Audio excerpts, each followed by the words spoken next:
What's up, everybody? Matt Gajewski here, back again with the Awesemo Fantasy Football YouTube channel. And as always, I am here with Nick Lepri. He is on Twitter at Notorious Fantasy. I am on Twitter at Matt_Gajewski. And we have a hot topic for you guys today. We are going to be talking trap players, players that are going off the board with relatively decent ADPs that you might want to consider avoiding. And we'll get into all that in a second. Nick, how are you doing today? I'm doing great. I'm having an excellent day so far. Even though I've only been up for like 30 minutes, I'm having a great day so far. And I'm very excited to talk about this topic because there's a lot of players right now that, based upon where they're going right now in the draft, it feels like a big trap that you're falling into. Yeah, and these are fun discussions to have, especially with you. We've talked about a lot of these players, and I know we're going to be on opposite sides of some of them. And I've already made some adjustments in my rankings based on some of the conversations we've had. So I'm excited for this discussion. But before we get started, make sure to hit that thumbs up button, subscribe to the channel, and hit the notification bell so you know when this and all other content goes live. And when we talk about ADPs today, just for your reference, we are talking about underdog ADP. Might be a little different in your league, but that is what we will be using for a reference. What do you say we get into this? Let's do it. All right. So we're going to kick this off with one of your players. We're going to alternate back and forth. And a player you highlighted as a potential trap at their ADP is wide receiver DJ Moore. On Underdog Fantasy, he is currently coming off the board as the wide receiver 17. His ADP is 37.1. So he's pretty squarely a third round pick, which seems reasonable for a guy that has basically been nothing but a 1,000-yard receiver throughout his career. The concerns are the entire offense. It's basically, there's a chance DJ Moore is on the single worst offense in the NFL. They haven't been able to address the quarterback position. They've kind of had to kick that down the way, maybe to potential years in the future. So it looks like it's going to be Sam Darnold again. Not good for DJ Moore. So talk to me about this player and why he might be a trap. Yeah, and DJ Moore, really the negativity towards him from me really has nothing to do with him, right? I really think that DJ Moore is a really good player, and maybe you give him a quarterback or just take him, catapult him to a different offense, then bam, maybe DJ Moore really could be a top 12 wide receiver. But I feel like every single year we are doing this mental gymnastics to talk ourselves into DJ Moore, talk ourselves into this Panthers offense, and it never works. Now, DJ Moore is a fantastic player, right? Last year, he was amazing. He had 162 targets, which ranked sixth at wide receiver. He was getting 9.5 targets per game. He had a lot of receptions as well, 93 receptions, top 12 at wide receiver. He had 1,100 plus receiving yards, top 10 at wide receiver. The biggest issue for DJ Moore every single year, it's always the same thing. It's the touchdown total. In his rookie year in 2018, he scores 2 touchdowns. And then from 2019 to 2021, he scored 4 touchdowns every season. Now, it is very hard to project touchdowns year in and year out for a lot of players, but there are some players who are pretty stagnant, right? There's some guys who are basically always scoring 9+ touchdowns. And then there's some guys that aren't going to be scoring a lot of touchdowns, like DJ Moore and Julio Jones. I just don't see him cracking the 8-9 touchdown total. If he does, then wow, he is a top 12 receiver, but I just don't really see it. So I think that people right now, where you're drafting him a wide receiver 17, you almost have to assume he does have that top 12 potential. And for me, I just don't really see it, sadly. I think he has it, but I think it would be an anomaly if he reaches it, right? It would have to be a lot of him creating on his own because the quarterback certainly isn't going to be creating for him. There's a couple other concerns. He's basically played the last 2 years without Christian McCaffrey, who's a 100 target player in his own right when healthy. And he's also a player that offers a few more easy targets for the quarterback to complete. We see this with players like Jared Goff. They're always trying to take what's underneath and available to them, the easy targets, and Christian McCaffrey certainly provides that. So I guess I'm okay with DJ Moore at this ADP, but I do agree with you. You're drafting him closer to his ceiling compared to his floor. And to your point on touchdowns, this isn't a team that's going to be scoring a lot. So I think at the end of the day, it would also be an anomaly if he scores, like 6+ touchdowns here too. They just shouldn't be in the red zone as much as some other teams. Anything else to add? Yeah, and also the fact that he got so many targets and all that, he wasn't really efficient at all last year. Yards per route run, he was 26th. Yards per target, 72nd. Catch rate, 81st. True catch rate, 70th. Dominator rating, he was pretty dominant, I guess, for the amount of targets that he got. He was top 12, but his separation wasn't very good. His average cushion wasn't very good. His contested catch rate is awful, 66th. So I'm just not very confident in DJ Moore this year, even though I like the player himself. Just just the Yeah, team around him. I do think some Doesn't of that fit. is our boy Sam Darnold, but to your point, could be a lot better. But receiver, I want to talk about who I think is very overrated right now, and a player that maybe is a trap is JuJu Smith-Schuster. Now you're towing a fine line here because he's playing with Patrick Mahomes in Kansas City, who has propelled some less than exciting prospects into fantasy relevance. So that is a worry here for me with JuJu. But ultimately, he's coming off the board at wide receiver 29. That's an ADP of 57.7. And the reason I'm concerned is you have to draft him. One, he's going off the board just behind Cooks, but he's also going ahead of Darnell Mooney, Elijah Moore, Drake London, Amon-Ra St. Brown, even Michael Thomas. And we know he's mostly injury related, his concerns, but those are all players I want more than JuJu Smith-Schuster. One, he's a player who hasn't produced in any of the last 3 years, and he's actually been on a career decline if you look at the trajectory of everything from yards per route run and all of the efficiency production metrics. But he's also a player that didn't receive a contract that looks like a starter. If you even compare him to a player like Russell Gage is going to be getting paid around $30 million over his contract with the Tampa Bay Buccaneers. JuJu Smith-Schuster is getting paid like a player that could potentially be cut in this offense. So I just don't understand the ADP right now at 57.7. I understand the upside, but it comes down to I would rather have other players in this range than JuJu. What do you think about him with the Chiefs?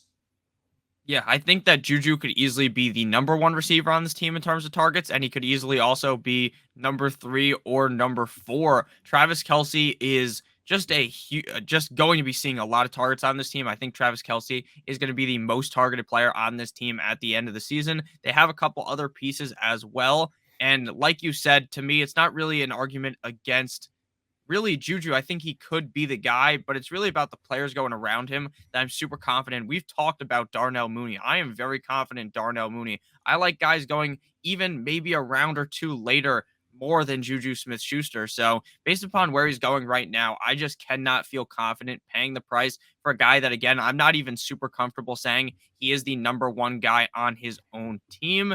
And like you said, he is on a career decline, right? At one point in 2018, it looked like, wow, this guy is Antonio Brown 2.0. The Steelers did it again. He is going to be this amazing player. And, he has dealt with injuries. So maybe you can kind of discount that a little bit, but he hasn't lived up to that hype just yet.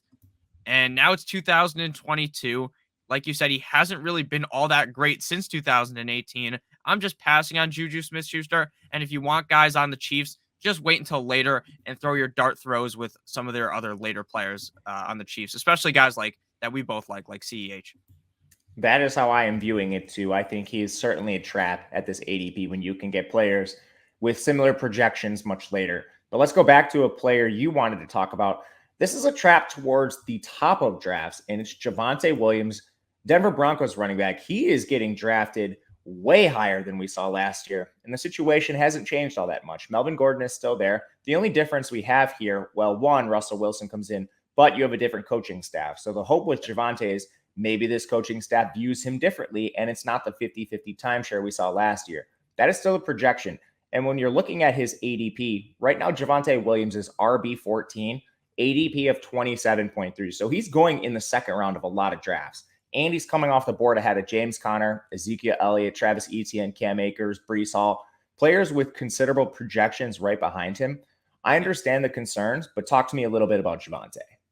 Yeah, Javonte Williams' ADP is rising right now. He was going closer to 22 last month. Now he's at pick 27 plus, like you said. See, look, I think Javonte Williams, again, it sucks because when I make fun of these guys, not really make fun of these guys, I talk negatively about them. It's not because I think Javonte Williams is some terrible running back, this guy that could not eventually be a top 12 running back. I think he can. But right now, there's a reason why they brought Melvin Gordon back, right? This regime brought Melvin Gordon back. It's not that Melvin Gordon was just stuck to the team. So my thoughts here is that Melvin Gordon is still going to be involved. Will it be 50-50? Probably not. Maybe it'll be 60-40. But is that enough to derail what Javonte Williams could do? In my opinion, yes. Melvin Gordon is not necessarily Christian McCaffrey, Alvin Kamara level pass catching running back, but he could vulture away some targets as well. And I'm going to be very worried that he is going to vulture away a decent amount of touchdowns like he did last year. Maybe Javonte Williams runs 60 yards and they're on the 5-yard line. They take Williams out. They throw Melvin Gordon in. He barrels his way on in there. So my concerns about Javonte Williams, again, has nothing to do with Williams, has everything to do with Melvin Gordon. And I think even with a new regime there, even with Russell Wilson, we are going to be seeing something similar to last year. And people be very disappointed that they drafted Javonte Williams so highly. If Melvin Gordon gets hurt, then I'm going to completely change my opinion on this. But right now, Melvin Gordon's healthy, and there's no reason to believe he's some injury-prone player. So I am basically completely out on Javonte Williams. I haven't drafted him a single time. I will have him a little bit, and I largely agree with you. I think I'm just like a tad more optimistic, and it's because there's the chance that maybe he is like a Jonathan Taylor level player. He's tough to compare somebody to, but you understand, like maybe he's an elite talent and he just can siphon off more of the work because of that raw talent with an aging Melvin Gordon. But when you talk about fantasy football drafts and best ball drafts, when I look at the player going in his range, receivers dropping off so fast at this range of drafts, I'm just trying to get players like A.J. Brown, T. Higgins, Keenan Allen instead of Javonte Williams. And then a round or two later, you can follow it up with Travis Etienne, who has a similar workload projection, or Cam Akers, or whoever the running back of choice is for you. So ultimately, it comes down to I like my teams a lot more when I end up with, let's say, A.J. Brown and Travis Etienne versus getting a Javonte Williams and a Jerry Jeudy. I feel a lot better about that, or like a Javonte Williams and a Terry McLaurin. Would you agree with that?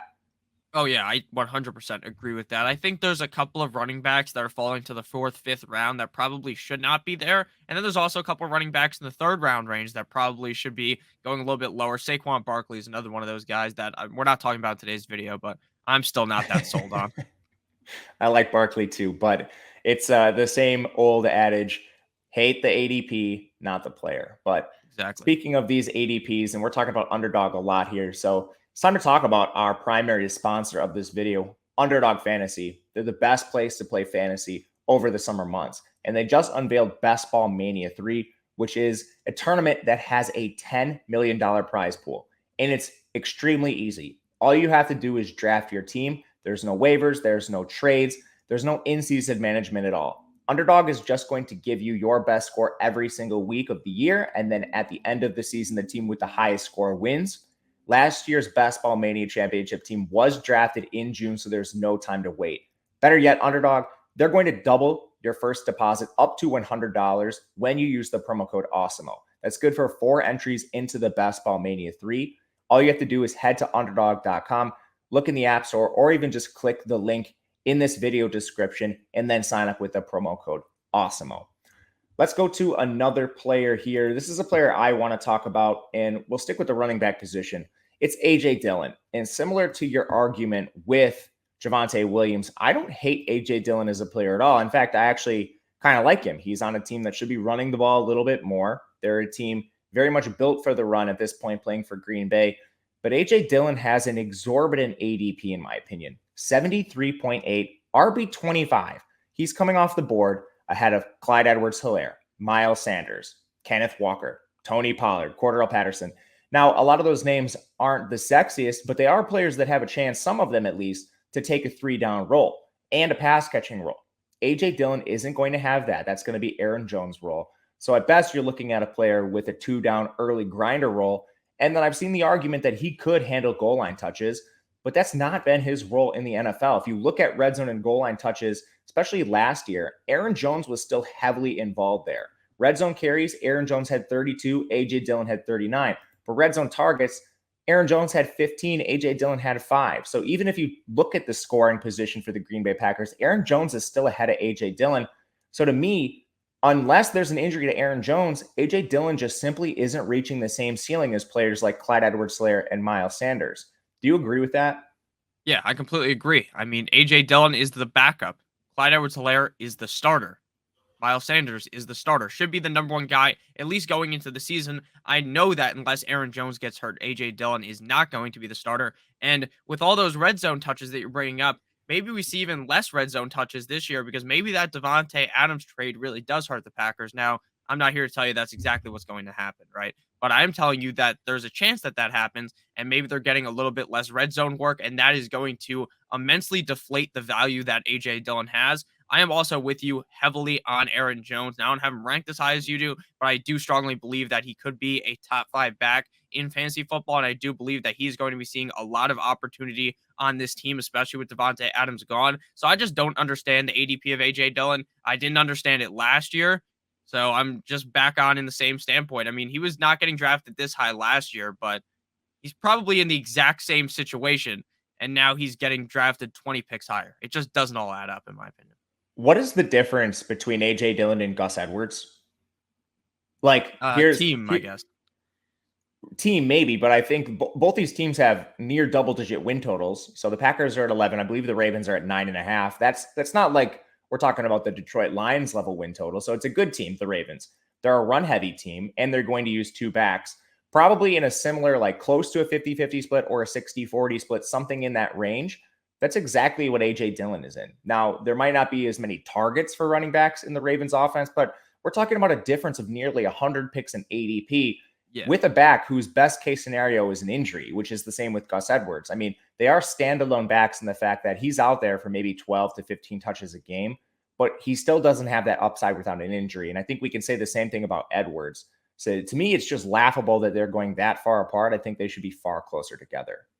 Yeah, and I think also the thing with Edwards is he's also coming off of an injury, but Dillon is definitely much better pass catching. That's the only really argument you can have towards really loving Dillon much more than Edwards.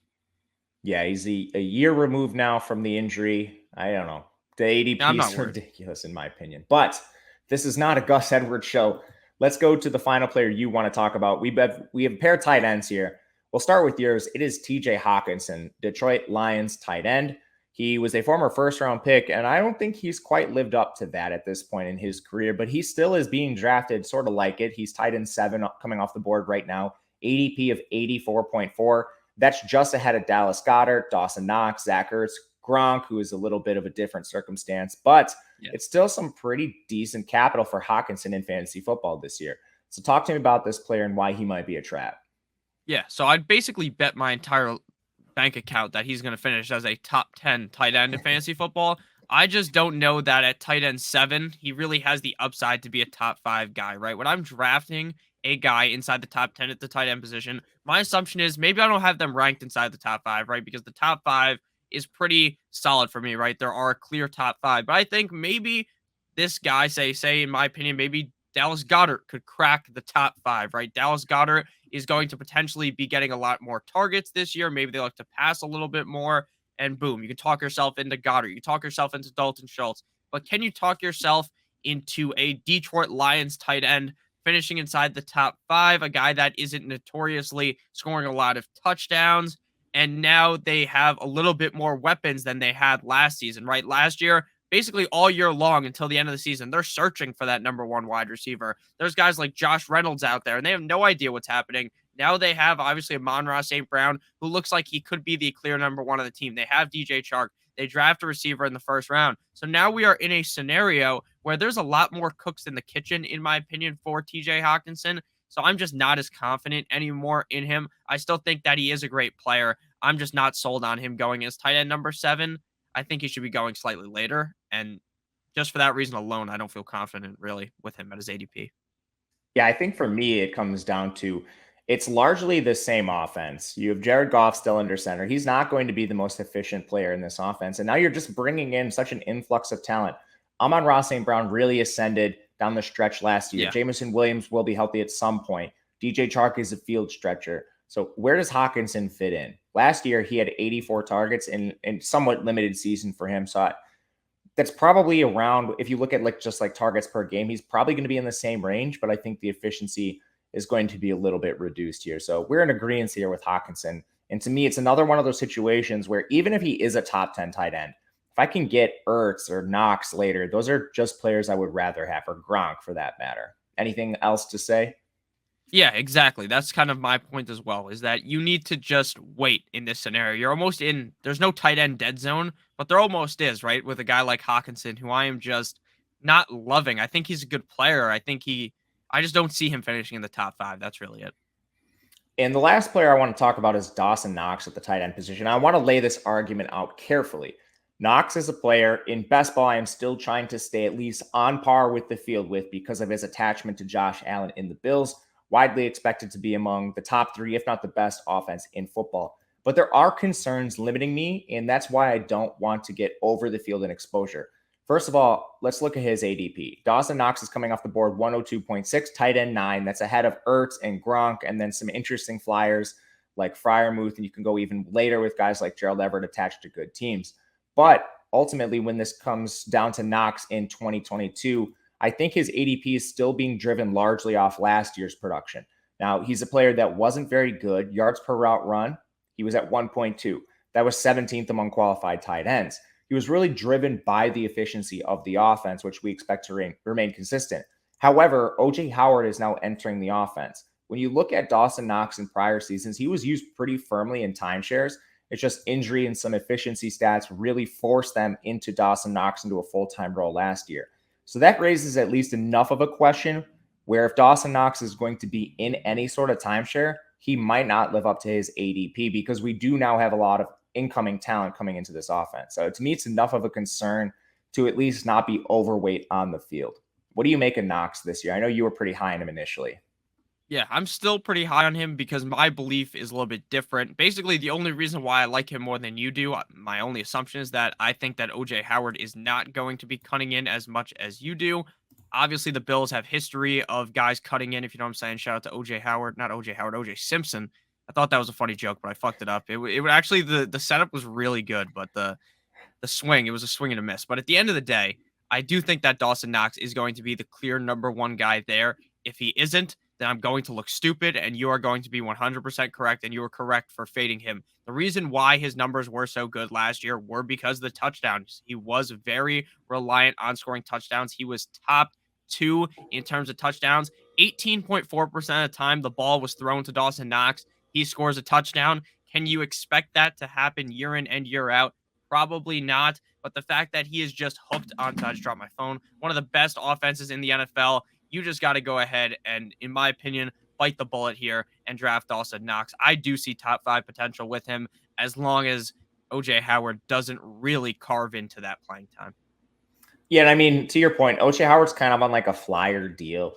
It's guaranteed for only $3.2 million, which isn't great, but ultimately it's like a flyer on a really athletic player who's been largely limited by injuries. And then there's not really targets available. So they have 193 vacated targets, but 0 of those come at the tight end position. So unless they start using a lot more 2 tight end, I think you could see the targets drop a little bit for Knox. But ultimately, I'm still not completely fading him. I'm just trying to be either a little bit underweight or on par with the field, just because this is an offense you can't fade no matter who it is on the field. But any last words here for the people?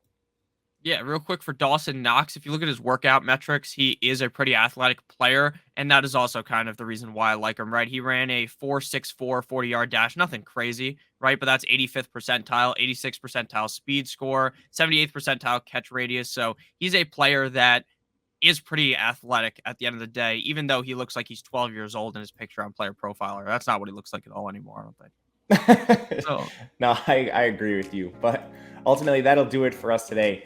Thank you guys for watching. Hit the thumbs up button on the way out and make sure to leave a comment. Let us know what you think about our trap players, or if there's a player that we missed that you think is really dangerous for this upcoming 2022 season, let us know. Until then, he is Nick Lepri. You can follow him on Twitter at Notorious Fantasy. I am Matt Gajewski. You can follow me at Matt_Gajewski. Thank you guys for watching, and we will see you again next time.